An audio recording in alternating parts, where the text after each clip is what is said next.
2018 Ford Mustang EcoBoost Quick Spin Review MagneRide is a must-have. Happy Mustang Day! On April 17, 1964, the original pony car was introduced to the world and phenomena was born. So, in honor of one of the greatest American cars that ever was and continues to be, let's take a quick spin in the latest version, the 2018 Ford Mustang that received a number of key updates this year. Now, when I first drove the Mustang GT350, it wasn't the voodoo engine that stood out. Sure, it's totally rad, but it was actually the latest Shelby's ride that made the biggest impression. What was supposedly the hardest core Mustang ever sold to the public, and it sopped up garbage pavement like it was tuned by Tempur-Pedic. Contrast this to the regular Ford Mustang, EcoBoost, or GT, with the performance package that was just too firm and unpleasant in daily driving. Sure, there was a handling benefit, but with the EcoBoost at least, the car just wasn't enough of a total performance package to warrant that ride. And therefore, warrant buying the car in the first place. Well, the GT350's MagneRide dampening system can now be added as a $1,695 option to the $2,495 EcoBoost performance package for the 2018 Ford Mustang. However, the two should really be inseparable, because the fancy magnetic dampers radically transform and improve the Mustang. They are quite simply a must-buy.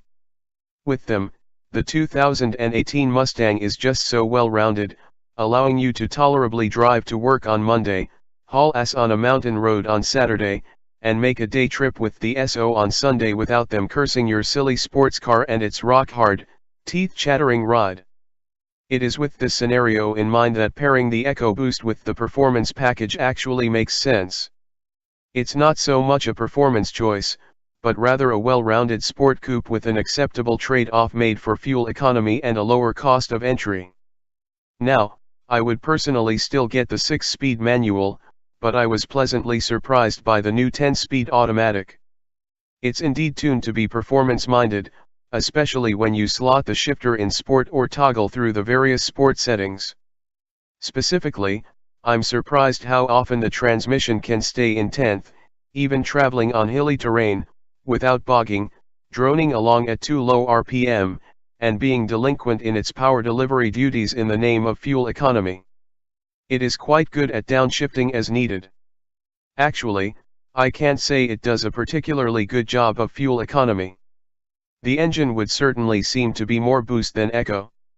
I managed only 24 miles per gallon despite most of my time spent in the 55-60 mph range on rural highways.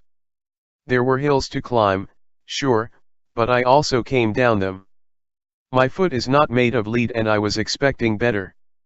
As for the 2.3-liter turbocharged 4-cylinder EcoBoost engine, there's certainly no letdown around town. It does feel well paired to the car, especially if you view it as a daily driver or something to take road trips in. However, a performance option it still is not.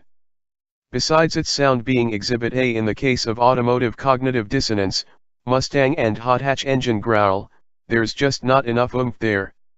While pulling out to pass on a 2-lane road, I found myself flooring it yet not getting the top-end power I'd want to sufficiently blow the passie's doors off. Though it may be paired well enough in theory, a Mustang should just have more. And really, I think Ford could offer a V6 EcoBoost between the 4 and V8. There's so much performance and price distance between them.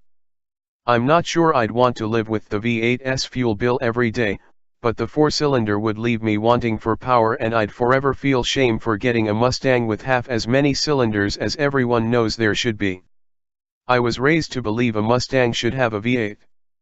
None of that EcoBoost business, pined a Oregon mandated gas pump attendant without realizing that he was actually talking to someone who, most would assume, had spent $42,000 for that EcoBoost business. I don't think I'd have the same beef with an EcoBoost V6. Besides achieving what I'd assume would be a performance and fuel economy sweet spot, in terms of perception, it would be just fine. After all, the Raptor and GT have EcoBoost V6 engine.